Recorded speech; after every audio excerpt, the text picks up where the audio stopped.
Olá pessoal, mais um vídeo super interessante sobre ortopedia comportamental, os aspectos não técnicos que definem uma conduta em ortopedia, né? Então nós falamos nessa série de vídeos sobre aspectos emocionais, psicológicos, financeiros, qualquer outra coisa que foge o tradicional. Eu quero falar uma coisa hoje que é muito interessante, que eu já acho que já falei outras vezes e o que eu recomendo todo paciente fazer.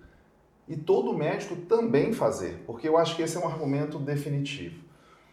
Vou dar um exemplo aqui, ó. Você examina o seu paciente lá no seu consultório, pode ser no público ou no privado, seja lá o que for, e você fala, olha, você tem que fazer uma cirurgia no seu joelho, uma artroscopia que seja, colocar uma câmera lá e fazer alguma coisa. A pergunta das mais importantes é, doutor, e se eu não fizer nada, o que acontece?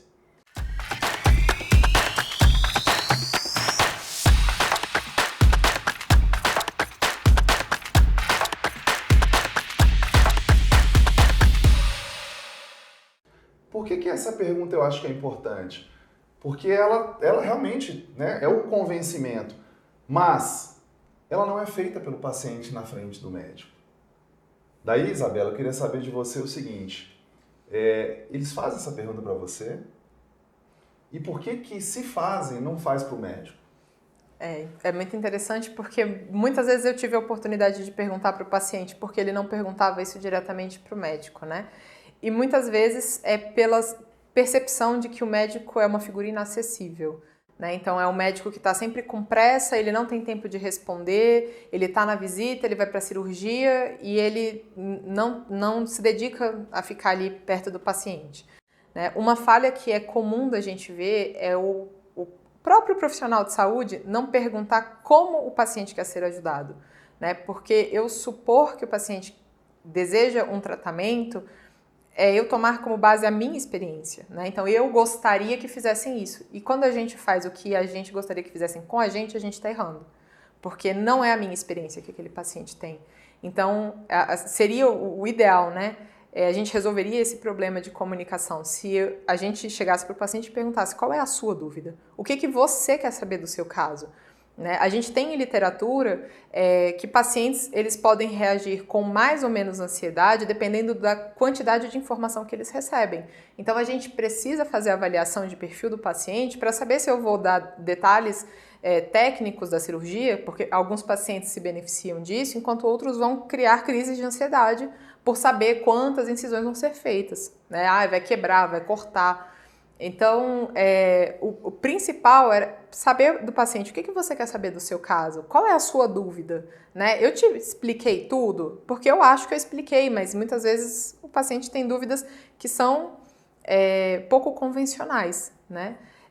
E muitas vezes eles direcionam essas perguntas para os outros profissionais de saúde, que geralmente ficam mais tempo beira-leito, né? Ou que eles têm mais acesso. Muitas vezes o médico passa a visita pela manhã e vai resolver questões burocráticas e não fica ali, né, visível para o paciente. Então, muitas vezes quem recebe essas dúvidas, né, e acabam direcionando para o psicólogo é a própria equipe técnica, né, a equipe de enfermagem que vai ficar mais tempo junto do paciente e aí eles perguntam, mas e se eu não fizer? O que vai acontecer comigo? Eu perco o acompanhamento? Eu vou ter uma sequela? É melhor fazer ou não fazer? Se fosse você faria ou não faria? Né? Então, quando essa pergunta chega, até por uma questão ética, né, de comunicação, a gente deve direcionar o colega responsável pelo caso, né, e orientar que ele se dedique um pouquinho, né, perca um tempo para ir até o paciente e tirar as dúvidas do paciente. E sempre que possível a gente acompanha essa comunicação, porque a gente já sabe, né, muitas vezes o psicólogo orienta, faz uma lista de dúvidas, Sim, né, porque quando o médico passa, às vezes dá uma travada, eles olham, se eles não sabem nem, né, quando é visita, que vem muito médico, eles não sabem nem qual é o médico assistente.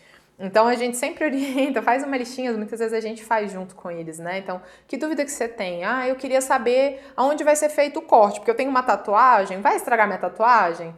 É uma pergunta assim, que muitas vezes a gente julga, ai, que bobo, né? Isso não é importante. Mas para ele é a estética dele, né? Aquilo ali tem um significado para ele. Então, tem que perguntar, olha, onde que você vai me cortar? Como que fica a cicatriz? Dá para juntar aqui o desenho da minha tatuagem ou vai ficar, eu vou ter que cobrir com outra coisa, né? Então a gente faz a orientação, escreve a listinha e muitas vezes a gente faz a mediação, né, das perguntas, porque o paciente muitas vezes ele fica com vergonha, né? Assim, Sim. principalmente em alguns temas que são tidos como tabu, né? Então eles não conseguem fazer a pergunta diretamente pro colega médico, né? E muitas vezes a gente se coloca como interlocutor. Você vê que é tão interessante isso, porque existe um medo generalizado do médico da questão da judicialização. E você vê que a grande maioria dessas questões seriam resolvidas com comunicação simples. Talvez responder essa pergunta. Sim. Né? E ela é uma pergunta também, assim, que você obtém muita informação do seu paciente. Porque existem pacientes que não devem ser operados. Sim. Tá? Por N fatores, não só a parte ortopédica, mas tem vários fatores que não devem ser simplesmente operados. Então, outra coisa, tem que tomar muito cuidado também com o ganho secundário do próprio médico. Uhum. Né? Então, às vezes ele indica uma cirurgia por uma questão financeira, ele indica uma cirurgia porque está querendo treinar uma técnica, né? E até que ponto isso interfere, né? Então, essa é uma pergunta, eu acho que uma definidora, né? E eu recomendo os pacientes a fazerem. Sim. Porque ela te dá muita resposta de ambos os lados. Ela é uma pergunta que fornece, né, soluções e indicações. E é muito interessante, porque ainda tem, acho que isso não acaba, aquela questão também da autoridade do médico, né? Isso acaba inibindo. Sim. É como se fosse uma pergunta que não deve ser feita, né? Não posso me direcionar, levantar a cabeça. Sim. E não é isso. Eu acho que, né, o mundo moderno hoje não cabe. Eu acho que as próprias gerações de novos médicos estão sendo formados evitando isso, né? Porque no fim das contas é a sua vida que está em jogo, né? Existem riscos, seja lá qual o tratamento que for. A gente está falando aqui de cirurgia, mas existem remédios, né? Outros tipos de intervenção.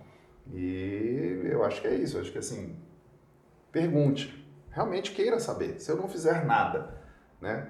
Como é que a natureza vai agir no meu caso? E a natureza é o melhor dos médicos. Eu falo que o bom médico, o bom ortopedista é aquele que não ousa brigar com a natureza. Tá? Então ele tem que intervir onde ele sabe que a natureza não vai resolver. Aí ele tem chance de ganhar. Porque nas outras todas, ele vai perder feio e vai colocar o paciente em risco. Então a natureza é o melhor ortopedista que existe. Beleza. Isabela, obrigado. Mais um vídeo aí super interessante.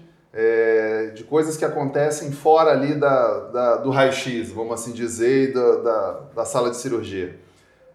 Não se esqueça, eu falo, clica aqui, compartilhe, entre no canal, mande esse vídeo para quem precisa, manda seu comentário, tá? Isso aí, muitos dos vídeos são feitos baseados em comentário. Então a gente recebe, porque é aquilo que você falou, né? Só um adendo aqui antes de terminar. A tatuagem é um negócio interessante. Eu fiz uma vez uma cirurgia numa paciente que não tinha jeito. O acesso cirúrgico era para uma tatuagem linda, colorida. Aí primeiro você fica naquela, caramba, como é que eu vou fazer aqui, né? Mudo, faço uma curva para lá, não vai dar certo. Tinha que passar no meio, passei no meio. Fiz a cirurgia. Eu levei mais tempo fazendo, juntando para não ficar assim, o assado, porque eu falei, pô, essa, né? Ela vai ficar horrorizada se o negócio ficar torto ali. Como é que vai corrigir, né? Preocupações que eu nunca imaginei que teria. Isso não tem livro. Você não aprende isso na residência. E foi um dilema ali naquele momento. Eu falei, caramba, e levei mais tempo fechando do que fazendo a cirurgia em si. Tem que tomar cuidado, porque tem coisas para paciente que você pode achar assim, né, bizarro ou fugir do contexto, mas às vezes é o mais importante para ele. É o mais importante. Eu tinha um professor que falava que não interessa o que você faz lá dentro. Ele só vai olhar a cicatriz. Então, também faça bonitinho, tá? Não é? É verdade? Então tá. Pessoal, obrigado. Mais um vídeo aí super bacana com a minha amiga e psicóloga Isabela Castelli.